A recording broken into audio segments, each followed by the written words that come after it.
Roedd Iestyn wedi syrffedu ar bywyd. Oedd ni'n cael llon bolon o fyrwyr yn cysgu trwy darlithoedd.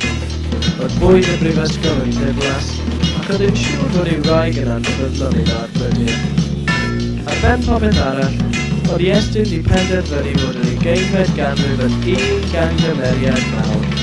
Fi a ffrindiau, roedd gwirthio technolegol y byd modern yn gwneud dim iddo.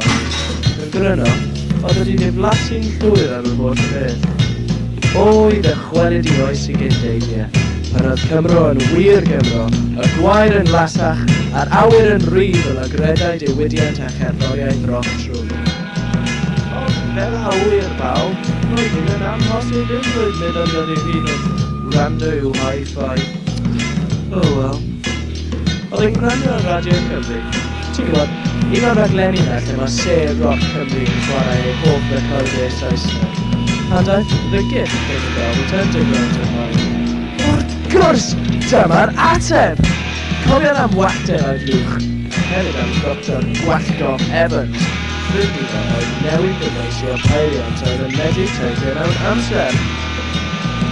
Ac oedd o gyd ddigwyddiad anhygoel, i gwneud allan o blwch mawr.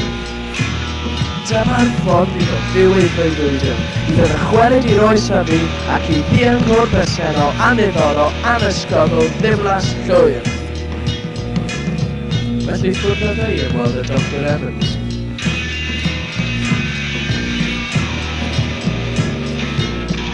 Cefodd lawr y coridor, allan trwy'r drws blaen, trwy'r gardd blaen, trwy'r giard blaen, ymlaen i'r stryd, lle oedd y cyngor yn trwsio'r ffordd am y garfed tro.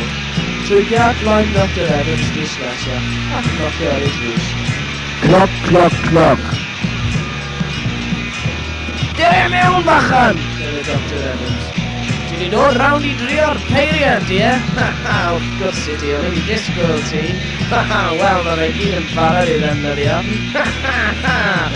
O'r dan yma o bacau gyda thing o Super Ted arno yn y gig. Ac i ffwrdd â ti, ble bynnag i ti moyn mynd. Wel, yr Iestyn byth i cael cymaint o gyfle wych yn ei fywyd. Ac wrth i'r doctor hoelio prawd y bocsing, dim yn ei ben. Sylweddolog, doedd e heb feddwl am le i fynd eto. Ond oedd e'n mwy hwyr, ac i ffwrdd â fe yn ôl trwy gymderoedd dyfna hanes ei wlad. O, diar!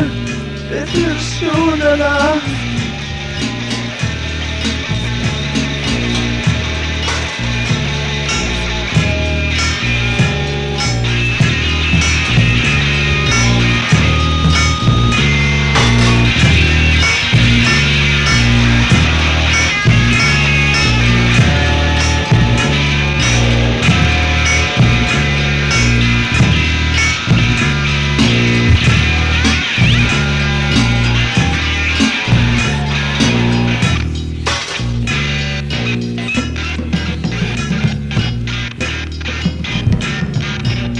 Wel, ta beth, dyma roedd y bachgen wedi cyrraedd yn ôl i oes ei gyndeiddio.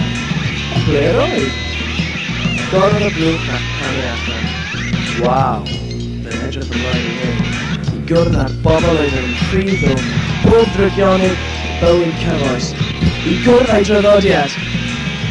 Yn anffodus, gan bod Dr. Evans yn wallgo ac yn byd anhygoel o brwd, gwariodd Iestyn ei iadau olaf ei bywyd yn ceisio perswadio Tyrannosaurus Rex i beidio i bwyta'r ei fechwast. A gwaed fe am ceisio ail fyw dogfennol. Y lle ymdrechu i wella'r bresennol.